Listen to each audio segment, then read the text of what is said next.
¿Cuáles son las expectativas más comunes cuando hablamos con respecto a la parte de oratoria? Es decir, ¿cuáles son las expectativas que se nos generan cuando decimos, bueno, voy a hacer un taller de oratoria? ¿Qué voy a aprender? O sea, ¿cuáles son los ítems que más nos llaman la atención a la hora de entrar en un taller de este tipo? Pueden escribirlo, pueden decirlo a través del micrófono, no hay ningún problema, por favor. Quítenle el silenciado a su micrófono, hacen o levanten la mano, hagan la respectiva pregunta, sí, bueno, el comentario o la pregunta, y lo volvemos a silenciar. Yo diría que aprender a comunicarse dependiendo de la audiencia que tengas. ¿Qué audiencia tengo, no? Yo generalmente primero averiguo quiénes son las personas que van a venir, si son gerentes corporativos, supervisores o empleados, ¿no? Y a veces averiguo también de qué especialidad son para ver si podemos hablar el mismo idioma o tengo que hablar un idioma o un lenguaje general. Ese sería mi comentario. ¿Sabes por qué es tan importante el saber de dónde son o qué cultura tienen?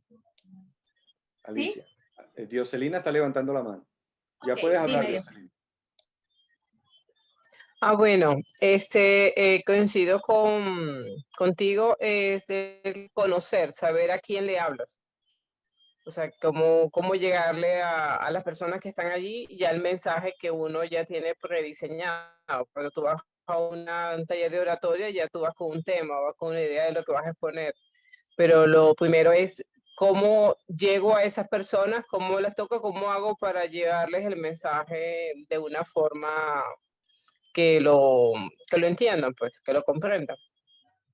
Señor Tirso, ¿cómo está usted? Bienvenido. Para mí es fascinante el tema de la oratoria porque tiene todo que ver con los códigos. Y los códigos vienen arraigados en la cultura.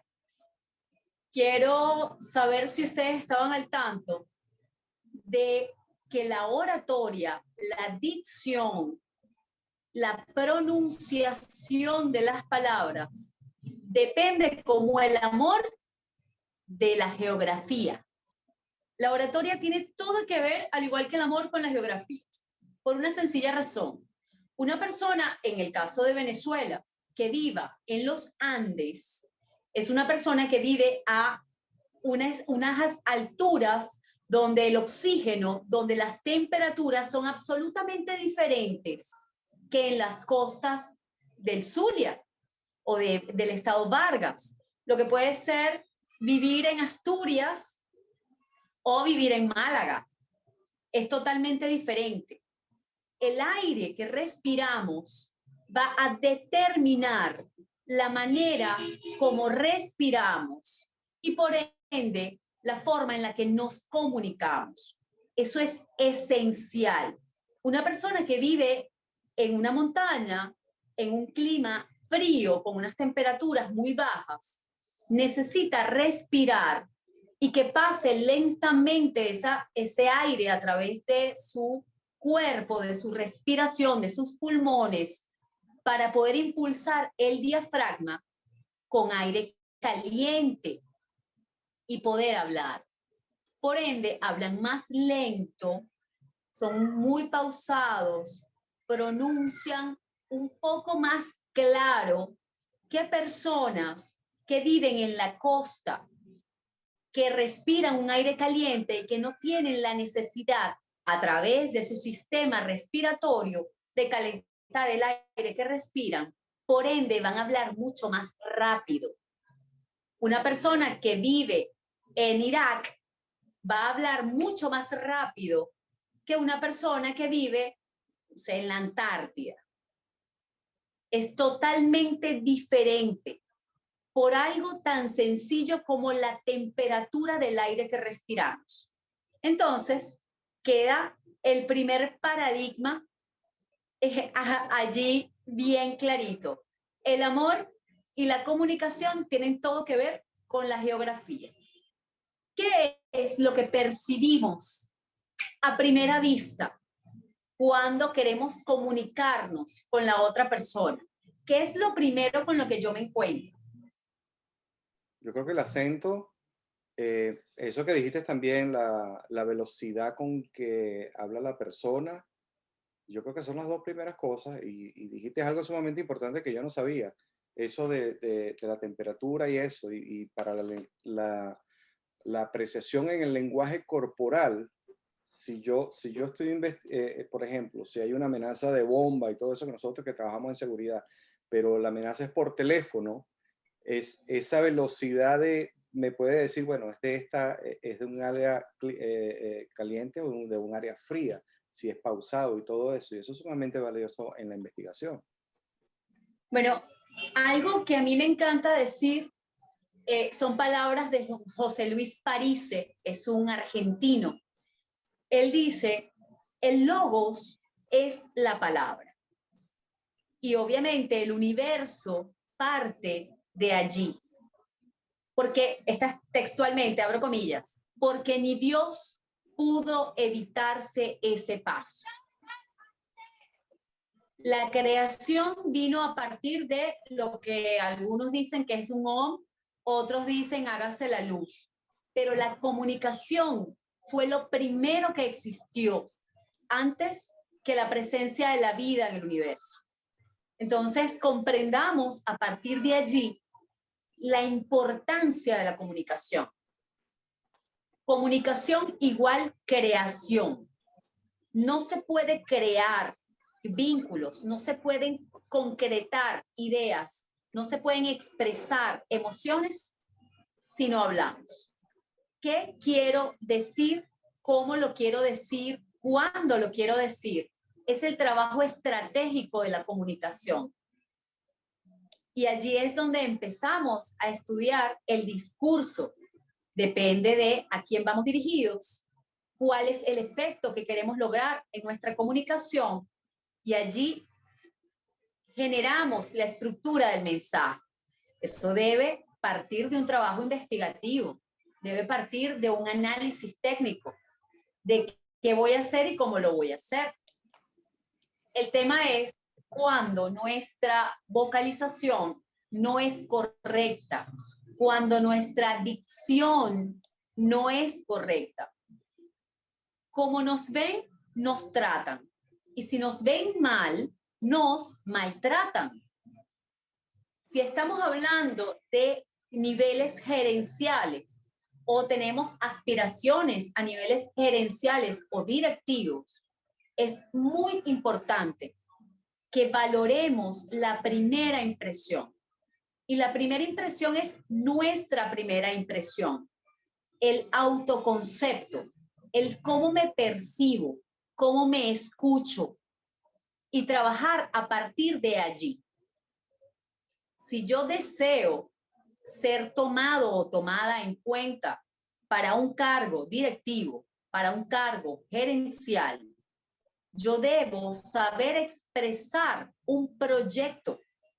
Cualquier proyectista en el ámbito educativo, en el área de la seguridad, debe tener muy en claro que la voz, la dicción, la presencia y la programación neurolingüística es lo que les va a permitir entrar en el lugar donde deseen entrar. No importa si usted en este momento, hoy, 27 días sábado del mes de agosto, usted no tiene el contacto con la persona que desea. A partir de hoy, usted tiene claro a dónde va, qué quiere hacer allí, y aquí vamos a hablar de cómo lo vamos a hacer. ¿A quién quiere contactar? ¿Cómo lo quiere contactar? De forma escrita, de forma oral. Hoy lo que nos interesa es tener claras las ideas, saber qué es lo que siento con respecto a esa idea que voy a proyectar y saber comunicarla para llegar a donde quiero estar. No hay límites, señores. La importancia de con quién me voy a comunicar. Esto es tan básico que inclusive una entrevista laboral, no solamente tener la dicción, sino que preparar tu mensaje y cómo saber transmitir ese mensaje para poder conectar con la persona que está entrevistando, porque tú puedes tener habilidades, destreza, pasión y todo, pero si no sabes comunicarla, a lo mejor eres el número uno en calificaciones, pero no supiste comunicar tu mensaje y no quedaste seleccionado. Vamos a entrar en ese tema, pero un poco más adelante cuando hablemos de el prefrontal del cerebro y cuando hablemos de la amígdala cerebral y cuál es la conexión que tiene el lóbulo frontal con la amígdala para la toma de decisiones asertivas a la hora de comunicar, porque ese es un tema delicadísimo y muy importante. Yo les hice un video ayer acerca de Demóstenes en la Grecia antigua. Demóstenes era un jovencito que a muy corta edad pierde a sus padres. Él queda a custodia de un tío y un amigo, un familiar, que terminan dilapidando su fortuna. Él era un niño muy retraído, con, supongamos, algún tema emocional por la pérdida familiar. Y lo más importante de todo esto, él era tartamudo. Cuando fue creciendo, él asistía a las ágoras, donde hablaban de política, donde hablaban de estrategias. Y en algún momento él intentó hablar en público. Él hablaba muy bajito, no tenía la correcta proyección de la voz y obviamente era tartamudo. Aunque era un hombre realmente brillante y sus ideas estaban muy claras, el no saber comunicarlas en ese momento le impidió llegar a donde quería. Pero eso es temporal. Y para cualquiera de nosotros, quiero que quede claro, eso es absoluta y totalmente temporal. Él decidió entrenar su cuerpo para poder lograr lo que él quería, que era tener el don de la oratoria, hablar en público, pero ¿para qué queremos hablar en público? ¿Cuál es la motivación de un ser humano para hablar en público? Yo quiero escuchar cuáles son las ideas que ustedes tienen, cuál es la utilidad que ustedes le darían a hablar en público. Yo diría que la necesidad de comunicarse en masas es transmitir un mensaje único y aprovechar la cantidad de personas, ¿no? que tienes disponible. Un solo mensaje para 100 personas no es lo mismo que 100 mensajes para 100 personas, ¿no? Ahora, el propósito es otra cosa, puede ser comercial, puede ser laboral, puede ser otra cosa, pero el exponer un mensaje en público pudiese ser ese. Para los relacionistas, nuestra misión, visión, objetivos y valores, nosotros somos RRPP, Relaciones Públicas. Nosotros nos basamos en el reconocimiento, en la reputación, en el prestigio y en el poder. Mientras más logramos influenciar, más prestigio tenemos, mayor reputación, mayor reconocimiento. Y esa es la herramienta para obtener el poder. Si nosotros manejamos estas herramientas de la oratoria, vamos a lograr tener una estrategia clara y una comunicación asertiva, oportuna, intencional. Porque de nada me sirve comandar un batallón, o bueno, allí me corregirá Eduardo, si no das las órdenes de la manera correcta, ¿cómo pueden hacer exactamente lo que quieres? Porque algo es lo que yo quiero y otra cosa es lo que yo digo. Debe haber una coherencia entre lo que pienso, entre lo que digo y lo que hago, porque de allí basas la plataforma principal para la edificación del liderazgo. Si pretendes ser seguido, si pretendes ser modelado, porque nunca imitado, pero modelado sí. Lo primero es tener coherencia. Yo no puedo decirle a mi hijo cuando sea grande, que no fume si él me vio a mí fumando alguna vez? Yo no puedo pedirle a un batallón o a unos alumnos en el área educativa que sigan ciertos preceptos, valores, si yo no los sigo. Intencionalmente yo me puse esta blusa. Esta blusa es la blusa que no se debe utilizar jamás para dar una conferencia, para hablar en público, para hablar en cámara. Yo tengo otra que dentro de un momento me la voy a poner, que es neutra. Blanco, negro, azul, gris, beige. ¿Por qué? Porque esto lo único que logra es que la audiencia se enfoque en los colorinches.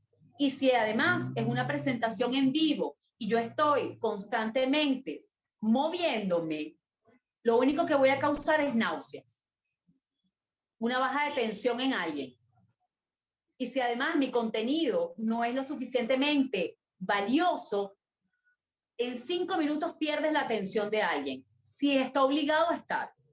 En 30 segundos perdiste la oportunidad de tu vida. Lo que yo llamo el speech elevator. Bueno, lo que se llama speech elevator. Por eso es tan importante saber qué quieres decir, cómo lo vas a decir, a quién se lo vas a decir. Porque el momento indicado va a llegar cuando menos lo esperes. Tener claro hacia dónde vas te va a permitir llegar en el menor tiempo posible. Entonces, si ya sabemos que ni siquiera Dios pudo evitarse ese paso, ¿qué creemos nosotros que debemos hacer? ¿Cómo generamos esa coherencia? Esta es una pregunta que no les voy a pedir que contesten. ¿Cuántos libros al mes se están leyendo? En su área laboral. No tienen por qué estar leyendo novelas ni series policiales. Pueden estar leyéndose algún libro, además que yo estoy muy agradecida hoy con unos colegas que me regalaron unos libros. Pero yo aquí tengo mi Biblia.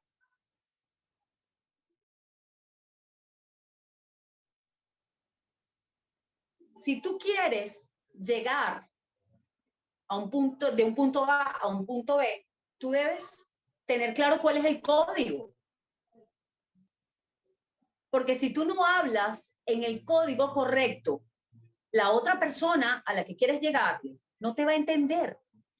Si yo soy una relacionista y trabajo el área del lobby, trabajo el área del cabildeo, trabajo el área de la comunicación político-estratégica, ¿qué voy a leer?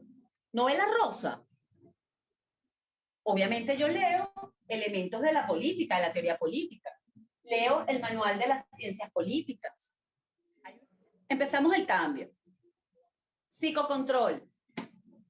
El problema y problemas vitales del hombre. Y seguimos hablando de las teorías básicas. La humanidad todavía, desde la antigüedad, no ha resuelto sus problemas básicos. No los ha resuelto. Seguimos solucionando los problemas de hace más de 2000 años. Los mismos problemas que tenía Jesús el Cristo, los tiene la humanidad hoy. ¿Cuánto tiempo más vamos a esperar para entender que nuestra comunicación crea nuestra realidad? Por eso, si yo comunico asertivamente, si tengo claro hacia dónde voy, no compro ideas ajenas. Si yo comunico asertivamente y genero un reconocimiento, una reputación, un prestigio y poder, no van a estar metiéndome cucarachas en la cabeza. Porque nadie se mete en el camino de un tren, a menos que pretenda ser arrollado. Yo quiero que ustedes hoy tomen esos carriles al éxito.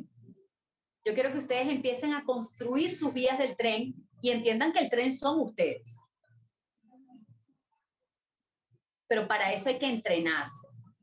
Cómo se entrena el cuerpo, cómo se rompe la masa muscular, cómo se genera ácido láctico y algunas veces duele. El entrenamiento vocal es exactamente igual. Es una disciplina que debe ser respetada y valorada para el logro de esos objetivos. tenemos por acá el rapport.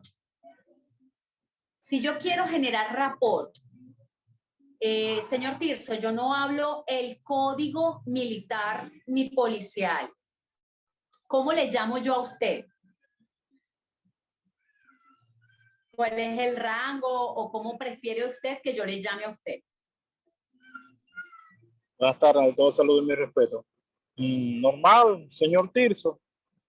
Señor Tirso. Ok. El venezolano, ¿usted es de qué país? Venezuela, Maracaibo. De la República Independiente del Zulia. Sí, señor, ¿Usted se encuentra en este momento en qué país? en los Estados Unidos, Florida. En Estados Unidos, en Florida. Sí, señor. Los venezolanos tenemos algunas muletillas, algunas costumbres que en Venezuela están bien vistas. Aquello de mi amor, mi cielo. En otros países eso está muy mal visto porque es una gran falta de respeto. Princesa, mi reina. ¿Y de cuándo acá tanta confianza?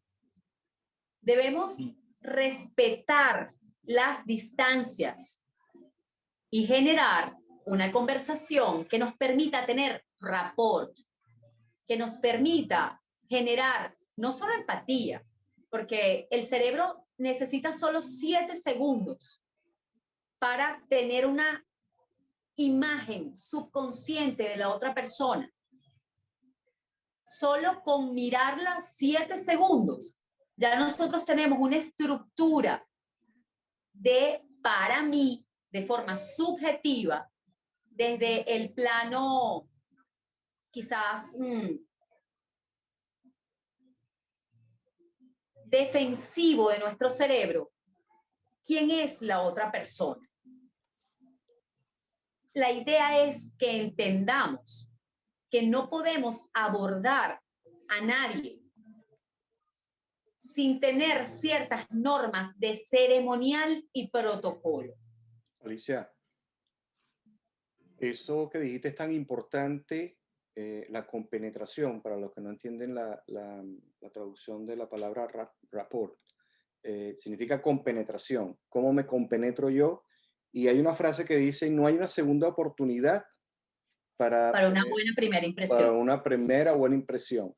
Entonces, eso es sumamente tan importante, entender tu audiencia, y lo que generalmente uno hace es hablar un idioma neutro por las diferencias culturales con quien te desenvuelve, en el caso mío.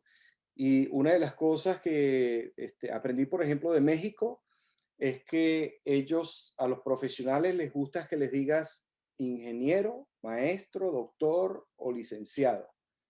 Y a veces si no le dices así, iniciando la conversación, ya lo perdiste. Ya si estás generando una venta, estás consiguiendo un empleo, estás tratando de lograr algo, ya lo perdiste.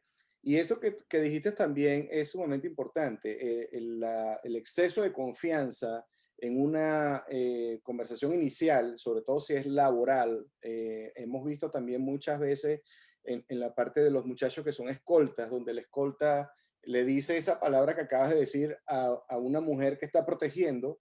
Obviamente que eso ya es un abuso, ya eso no es profesional. Entonces siempre debe dominar ese lenguaje, y como lo dijiste tú, o sea, hay que tener, hay que medir las palabras bien y tratar de establecer un lenguaje acorde a con quien estás hablando.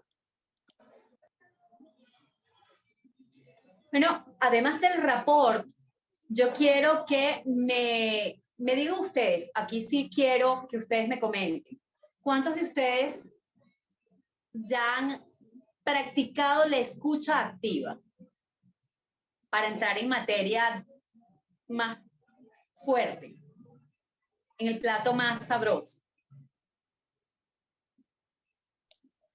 Yo lo hago a diario. Tirso, siempre también. Sí, también, generalmente lo hacemos. Ajá, es correcto. La escucha activa tanto para educadores como para personas que están en el área de la seguridad, incluso en el tema legal, es importantísimo. Porque comunicamos ¿con qué? ¿Con qué nos comunicamos? ¿Cuál es nuestra mayor herramienta de comunicación?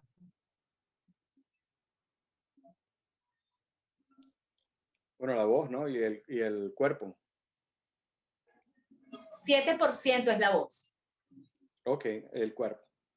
7. El resto es lo que a ustedes más les gusta en el área de la seguridad. La comunicación no verbal. No verbal. Si yo veo unos ojos con zampaco superior o inferior expuesto, si yo veo una persona con sudoración excesiva, si yo veo una persona con temblor, si veo una persona que está en estado paranoico, ¿qué me está indicando? No me está dando un discurso que va de forma impactante a mis ojos y comunica en menos de 7 segundos. Yo sé si ponerme alerta o no con esa persona. Si yo tengo un alumno en clases, si yo tengo un miembro de mi batallón allí, si yo tengo a un acusado en un podio y esa persona empieza a actuar de esa manera, hay señales, microgestos, tensiones musculares que me indican a mí un mensaje. Si es del lado derecho, si es del lado izquierdo. Yo sé si es un tema de la parte creativa cerebral, que es el lado derecho, o la racional, que es el lado izquierdo, que domina el opuesto. Se cruza la información. Es importantísimo que entendamos que las personas van a escuchar lo que decimos. Y si esa comunicación es fluida, clara, asertiva, vas a tener la primera puerta abierta. Pero nuestra comunicación no verbal es muy importante. Porque allí empieza nuestro cerebro a trabajar. ¿Cuántos de ustedes sienten que son empáticos? La empatía es muy importante en un individuo, sobre todo en el área de la seguridad, en el área militar. Las personas que han vivido traumas postraumáticos deben hacer una evaluación psicológica. ¿Por qué? Porque a nivel de intelecto están exactamente igual, o mejor si se han preparado. Usualmente los militares tienden a prepararse muchísimo. Entonces, tienen grandes capacidades intelectuales. Pero, ¿qué sucede cuando una persona tiene un alto cargo militar o un alto cargo gerencial o la posibilidad de tener poder en la mano, pero no tiene empatía? Empieza un problema ético. Incluso puede llegar a iniciar un problema funcional o integrativo. Porque si yo no soy empático, yo no logro comunicarme con las emociones de la otra persona, yo puedo empezar a generar problemas en mi conducta. Y eso debe ser leído por un profesional de la educación, un profesional que maneje la ley o una persona en cargos de inteligencia. Es muy importante porque podemos estar ante la presencia de una psiconarcisista o un psiconarcisista o una persona con un problema psicopático integrado, no lo sabemos. Pero nuestra visión nos permite adelantarnos a posibles problemas a futuro, viendo sus conductas, cómo habla, cuál es la manera natural en la que se expresa y cómo se expresa ante una situación de tensión. Entonces allí el tema del rapport, el tema de la escucha activa es muy importante a la hora de, Dioselina, trabajar con alumnos, sobre todo a la hora de tratarlos por algún tema emocional para evitar el suicidio cuando están en estados indefensivos. Si yo detecto que la persona tiene extrema tensión en la mandíbula, si tiene puños y articulaciones tensas, su cuello tiene poca movilidad, posiblemente esta sea una persona o con un exceso de violencia reprimido que puede explotar en cualquier momento, o un estado indefensivo que puede incitarlo. Siempre vamos a tener claro, una persona que no se comunica es una persona que tiene algo muy importante que decir, para bien o para mal. El silencio habla más que las palabras. Y nosotros como profesionales de la comunicación debemos saber interpretar esas señales. Yo puedo leer de repente la gestualidad del señor Tirso y yo puedo ver que tiene su mano en la boca y eso me puede decir dos cosas. O la tiene en la barbilla y boca, es decir, no voy a decir nada, pero me interesa, o no quiero decir algo. Pero hay unos microgestos de agrado. Yo tengo que aprender a leer eso, pero es interesante que entre ustedes lean esos microgestos, porque ahí empieza el rapport, ahí empieza la escucha activa, pero la escucha activa es todo.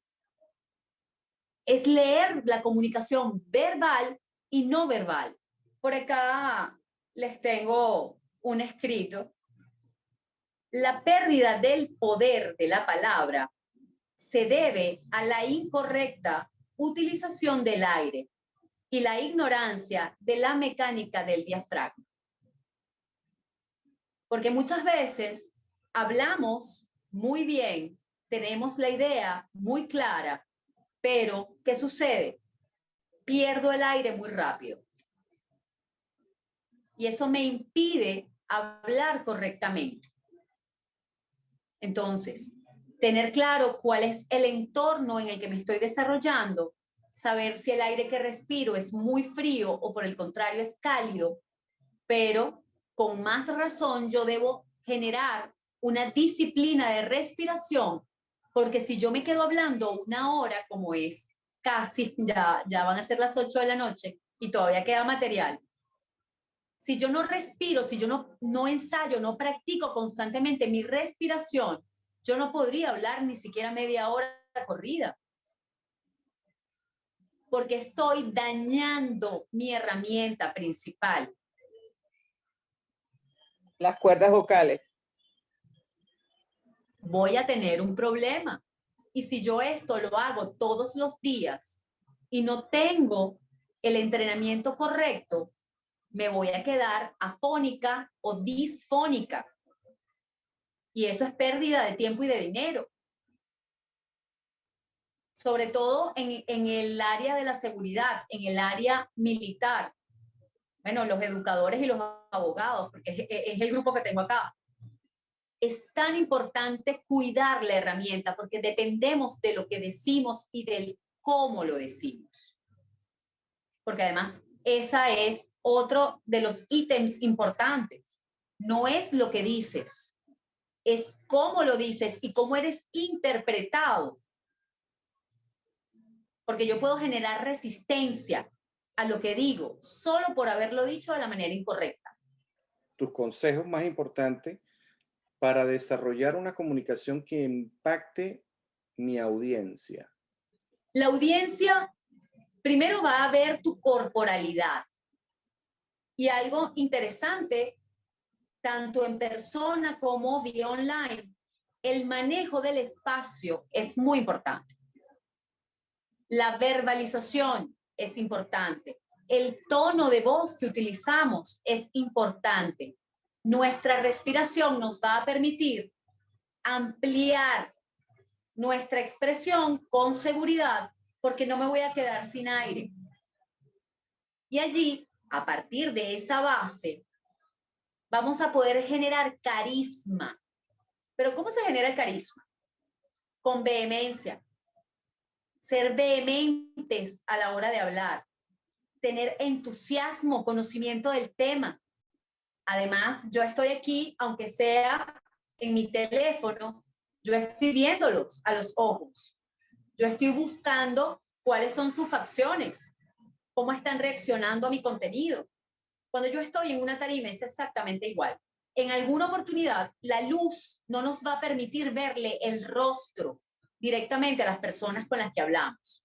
Eso no significa que no los estemos viendo, así sea de forma imaginaria, generando empatía, al igual que de manera online.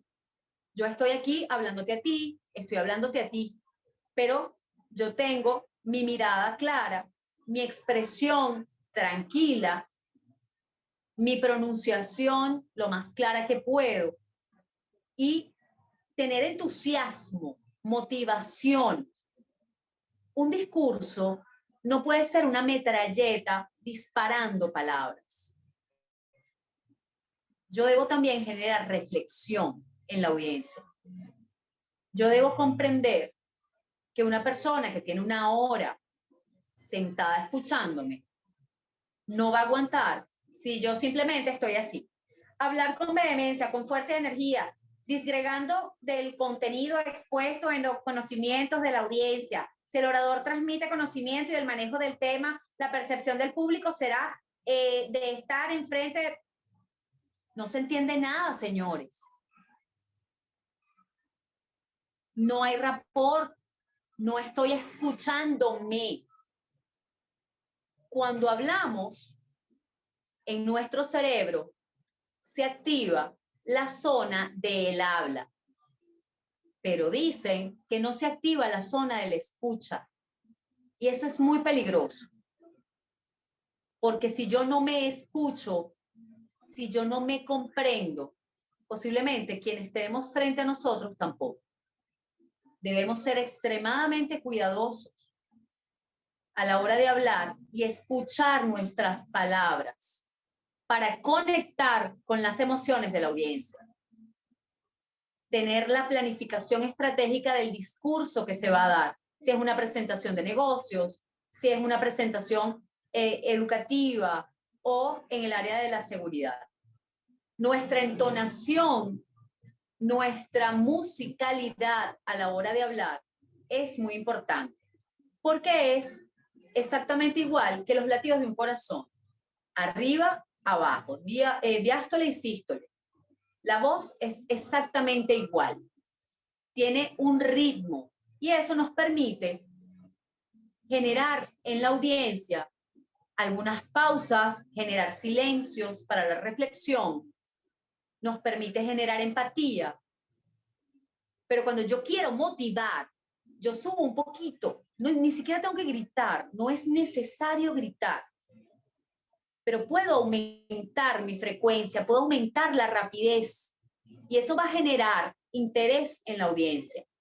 Pero yo no me puedo quedar así, además con una postura, hombros hacia adelante, vista en un punto cualquiera, porque las otras personas van a leer eso como inseguridad, como no dominio del tema. Entonces yo debo mantener una postura, una actitud, comprender mi cuerpo, asumir dominio de mi cuerpo y utilizarlo de manera intencionada y planificada. Y esas son las palabras que yo quiero que se lleven, señores. La planificación, la estructura, el autoconocimiento. Tenemos 2 oídos y una boca para escuchar el doble de lo que decimos. Los códigos. Y aquí también otro de los videos que les envié era yo hablándoles de la oratoria teniendo el silbido de un gomero al final. ¿Cuántos de ustedes conocen a los gomeros? Son personas de una población de España que hablan con silbidos. Ellos tienen un lenguaje y ellos se entienden y pueden decir muchas palabras. Incluso hoy por hoy son patrimonio cultural de la humanidad. Y tienen toda una vida en España utilizando el silbido para comunicarse. Eso tiene un código. Y los códigos Son esas interpretaciones que tiene un grupo social, bueno, puede ser 2 personas, un grupo social, incluso un continente. Dentro de Hispanoamérica o de Panamérica, como lo quieran decir, el hecho es que la cultura argentina es distinta a la uruguaya y están al lado. La peruana es distinta a la mexicana. Todos tienen códigos diferentes. Y tener una cultura general lo suficientemente rica como para poder mimetizarnos un poco e interactuar de forma fluida nos va a facilitar el trabajo. Por eso, como decía el doctor Eduardo, ser lo más neutros y respetuosos posibles nos va a abrir muchísimas puertas. La semántica y la semiótica. La semántica estudia las palabras. Exacto, ya lo vamos a hablar. Y la semiótica son los símbolos. Y hay algo en el mundo de la seguridad o en el mundo de, digamos más que de la seguridad, de la delincuencia, que se ha utilizado mucho. Y es los códigos para en las favelas o aquí el Tren de Aragua, en muchísimas organizaciones delincuenciales, cómo le dan el indicador a los que están arriba, que viene subiendo, periodistas, policías, utilizan un código. Pueden ser silbidos, pueden ser ladridos, imitación de animales. Depende de lo que quieran indicarle al siguiente poste, al siguiente vigilante. Ellos tienen sus propios códigos. En Venezuela, en algún momento, fue muy conocido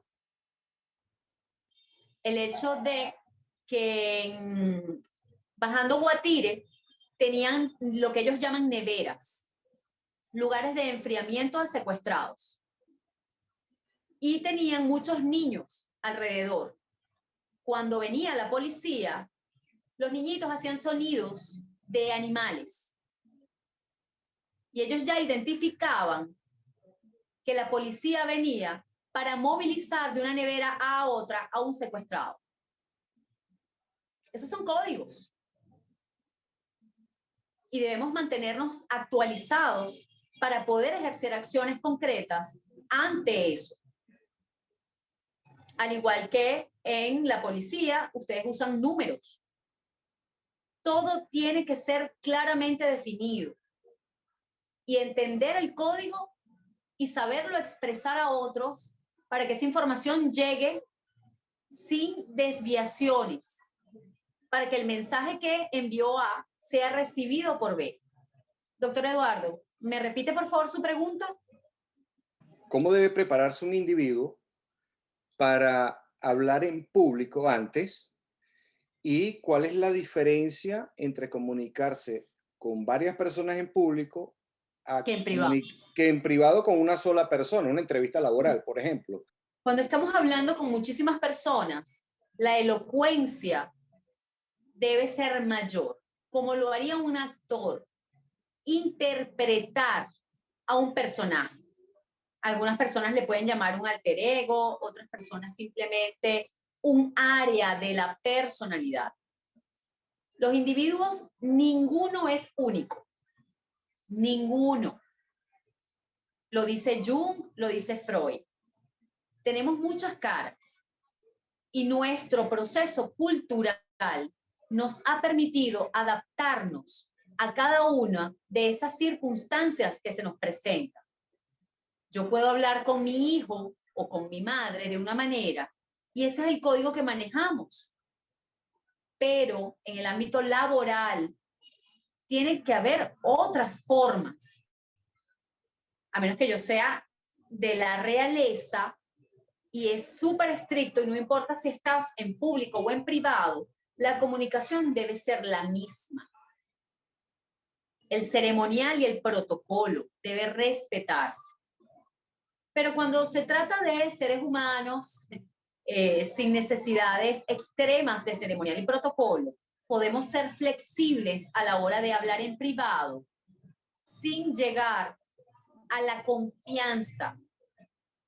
En este momento, la forma en la que me comunico con ustedes no es la misma que si yo estuviese tomándome un café en la sala de la casa del doctor Eduardo.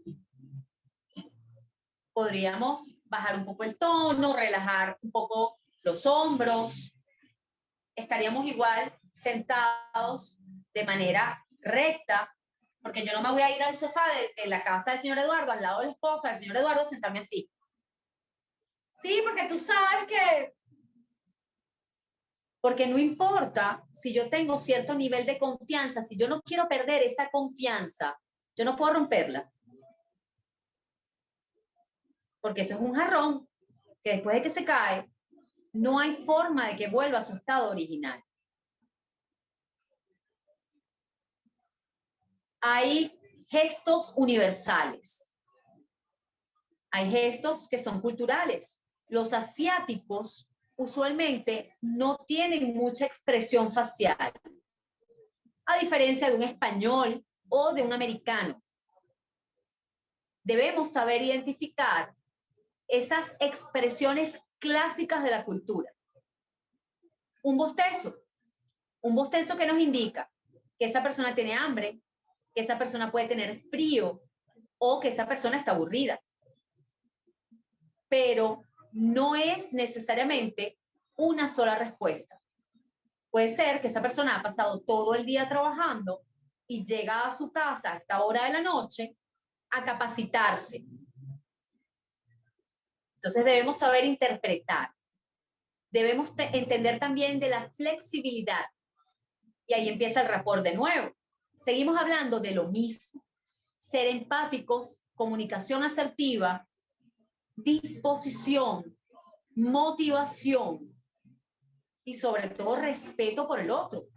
Porque si yo me respeto a mí mismo como individuo, o sea que no son significados sino aproximaciones de las expresiones no verbales.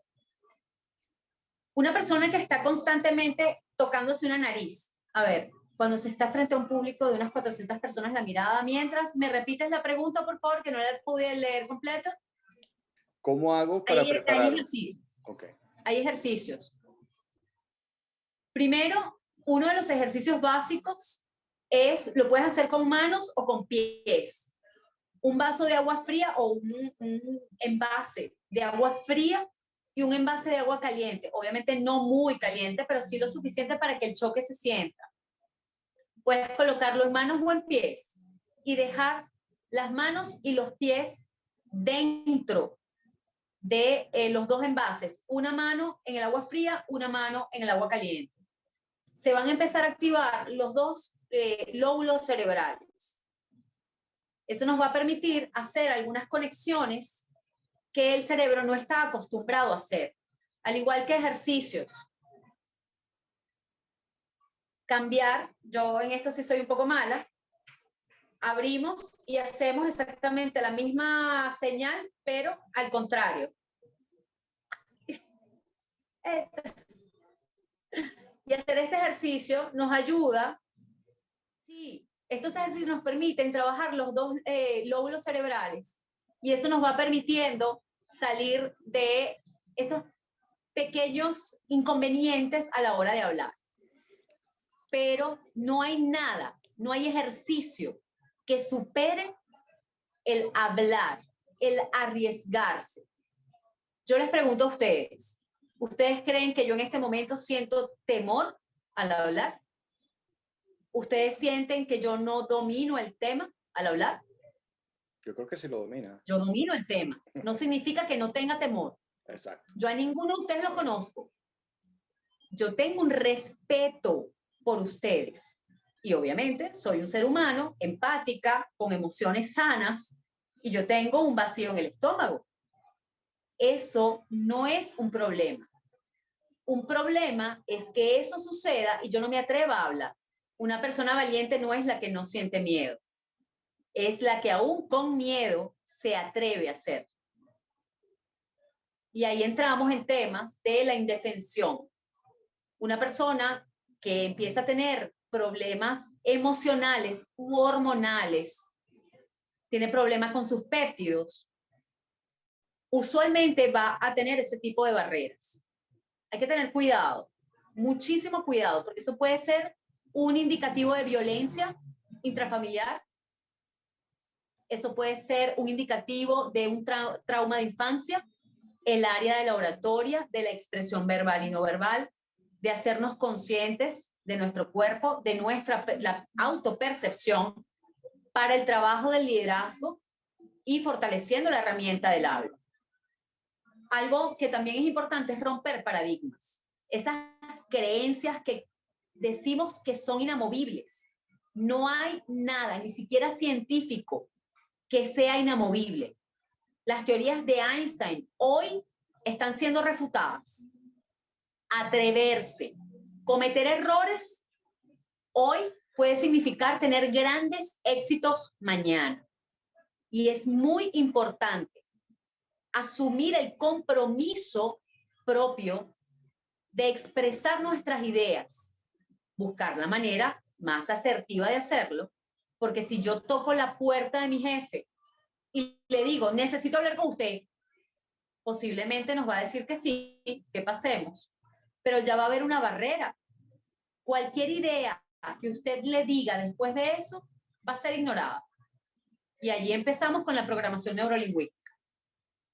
¿Qué cosas pueden hacer que una persona diga sí a una idea? Por un lado nos dicen que la otra persona nos diga sí 3 veces. ¿Ustedes creen que este taller ha sido útil para usted?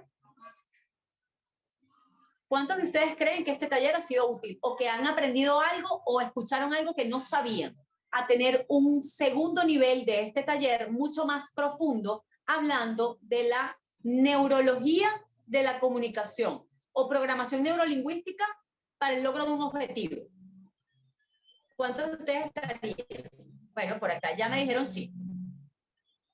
Hay una bebida que está comprobado que si usted la ingiere, todo su cerebro va a estar mucho más abierto a un acuerdo, a una negociación, a una flexibilización en la comunicación, y se llama café.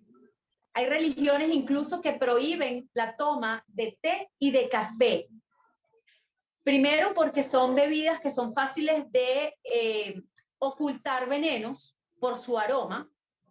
Entonces es más difícil oler algún tóxico, porque además no es un licor que cambia. Si tú le colocas una pieza de plata a un licor que está intoxicado, la plata va a cambiar de color. Por eso las piezas donde los reyes o los monarcas comían eran de plata, para poder detectar rápidamente si una pieza estaba intoxicada. Pero porque es un licor que reacciona a la plata. Pero cuando hablamos de un café o de un té, usualmente es en una vasija de cerámica o de barro. Entonces era casi imposible detectar si esa bebida estaba infectada o intoxicada. Y muchas religiones, por esa razón y porque es mucho más fácil decir que sí a una petición luego de tomar un café. Siempre he dicho, no hay café inocente. Además de eso, la ejecución de ideas, gracias a tener claros los conceptos que lo componen. ¿Cuáles son los conceptos que yo debo manejar para lograr el objetivo? Manejar el código, porque si me voy a dirigir a una embajada, a un consulado, a un gerente, a un directivo, a un CEO, yo debo comprender cuáles son los códigos que esta persona maneja. Debo ser muy previsivo, tener una planificación, incluso una investigación y un diagnóstico previo de esa situación. Estructurar, y luego de estructurar y de hacer una hilación de ideas, presentarme, hacerlo con la mejor actitud, pero la actitud está aquí dentro, no necesariamente aquí fuera. Debo guardar particularidades al vestir, pero el hablar siempre va a destacar. El tener claro los conceptos. ¿Qué quiero? ¿Qué quiero yo en mi vida? Tener éxito profesional, abundancia financiera. Yo no puedo decir, o no es lo mismo decir, yo quiero presentar mi proyecto, a decir, yo quiero que me aprueben este proyecto. El cerebro maneja esa energía desde puntos diferentes del cerebro. Y nuestro cuerpo va a entender ese mensaje y lo va a comunicar. No es lo mismo preguntar ¿por qué me pasa esto a mí? Que preguntar ¿para qué me pasa? Las palabras son grandes maestros. Yo acá les había escrito algo. Las pausas al hablar es el catalizador para la comprensión. Permite que la audiencia disfrute del contenido. Permite a su vez el espacio para la comprensión y la posibilidad de generar mayor empatía y placer al escuchar. ¿Qué percibieron en ese texto? ¿Percibieron entonaciones diferentes o era muy plano? Diferente. Diferentes. Y espacio para que uno pueda ir escuchando cada idea. Exactamente. Si yo voy a leer un texto, si yo tengo una presentación en mi organización, primero la clave es tener palabras, solo palabras. Incluso si puede ser 1 o 2 líneas máximo, mejor. Usted puede tener una ficha, una guía, pero por favor, no volteen a leer la ficha. Ya usted sabe en cuál está. Primero, porque no se le debe dar la espalda al público. Segundo, es de muy mal gusto voltear la cara y quitar por completo la visión a nuestro público. Porque entonces, ¿qué van a percibir? Y seguimos hablando de percepciones. Esa palabra, por favor, escríbanla. La percepción. Van a percibir que estamos inseguros y que no conocemos el tema y que no estamos lo suficientemente bien preparados para el manejo de ese contenido. Cosa que nos ha facilitado muchísimo el área 2.0, porque yo tengo una plantilla en un ordenador, en una pantalla, y los tengo a ustedes posiblemente en otra o en una pantalla dividida. Entonces, lo único que se va a mover un poco es mi globo ocular. Y yo puedo leer rápidamente y volver con ustedes y leerlo a la vez. Pero cuando la presentación es en vivo y en directo, es P2P, yo no puedo hacer esto. Porque ellos ya lo leyeron, porque ya se pierde el hilo de la conversación. Algo que es tan válido como una ficha técnica, que es una herramienta valiosa y que se respeta en el área de la comunicación. No sientan miedo. Quien maneja el tema es usted. Ellos no saben de lo que usted va a hablar. Incluso si yo toco todos los puntos o no los toco, ustedes no tienen idea de ello. Porque quien hizo la presentación fui yo. Siéntanse seguros a la hora de expresar sus ideas. Y seguimos hablando de ¿qué? De la percepción. ¿Cómo me percibo? ¿Cómo percibo mi interacción con el contenido? ¿Cómo me integro con el público? ¿Cómo genero el report para que ese mensaje llegue de forma clara, concisa, oportuna y efectiva? ¿Sonrío? ¿No sonrío? Eso depende de cómo me sienta. Siempre la recomendación es a generar un poco de empatía. ¿Me dices, Dioselina, por favor? Sonreír. Es muy importante. Y pueden ser sonrisas, posiblemente si es a nivel escrito, lo mejor es tener un diccionario o un teléfono con Google activado rapidito, porque muchas veces el problema no es la pregunta, es que no sé cómo escribirla correctamente. Y tengo temor a cometer un error ortográfico y quedar en ridículo, perdiendo el miedo a preguntar, porque el miedo real es a quedarse ignorantes. Para ir cerrando, lo importante es la congruencia. Si yo tengo una idea clara, tengo un concepto que preciso conocer o preciso expresar, me atrevo a hacerlo desde la autenticidad, desde el quién soy yo. Yo no tengo por qué hablar como el doctor Eduardo Hurtado, yo no tengo que hablar como el doctor Dixon, yo no tengo que hablar como nadie más. Yo lo único que preciso es comunicarme desde mi autenticidad. Tengan claro algo, siempre nos están observando, siempre nos están viendo, siempre nosotros influenciamos a alguien más. Y para cerrar, yo quiero que por favor se alejen del temor tanto a las redes sociales como al persona a persona.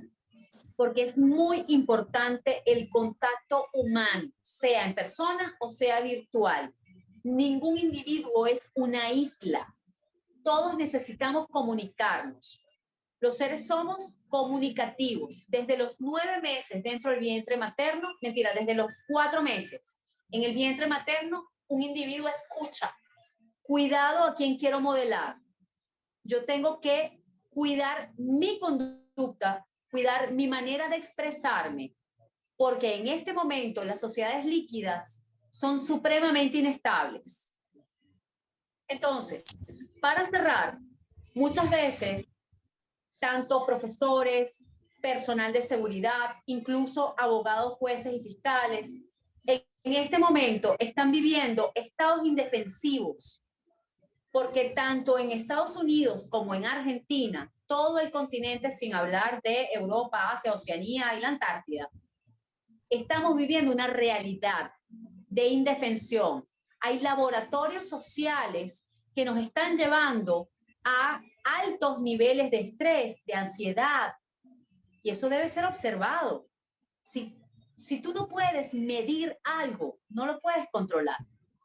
Si nosotros sabemos expresarnos y tenemos creencia fiel, firme en dónde quiero estar ya y a dónde voy a ir mañana, nadie va a poder manipularnos. Nadie va a poder generar una matriz de opinión, porque el líder soy yo. De verdad, muchísimas gracias a todos.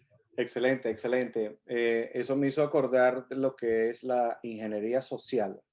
La ingeniería social. La ingeniería social utiliza entre sus herramientas más importantes la comunicación, que es la programación neurolingüística. ¿Cómo voy a hablar? ¿Qué voy a decir? ¿Dónde lo voy a decir? ¿A quiénes se lo voy a decir? Pero en línea general, la comunicación. Y con eso programan a las masas. Bueno, quisiera darte las gracias a nombre de nuestro grupo, la Alianza Internacional para la Seguridad. Era un tema que el señor Dixon y todos los que estamos en este grupo de INSEAL estamos elaborando, esa serie de charlas tan importantes que queremos darles a todos nuestros colegas a nivel global. Se están uniendo cada vez más personas y bueno, muchísimas gracias a todas las personas que ingresaron en el día de hoy. A la licenciada Alicia García Carriles, ha sido un placer, un honor para nosotros tenerla en este canal y de verdad que ojalá se repita con mejores u otra charla más avanzada. Y sé que abusamos de ti porque era 1 hora y nos tiramos 1 hora y 33 minutos. Gracias, que pasen buenas noches y feliz fin de semana para todos. Muchísimas gracias. Agradecido, Alicia. Muchas gracias. Gracias a ustedes por estar acá.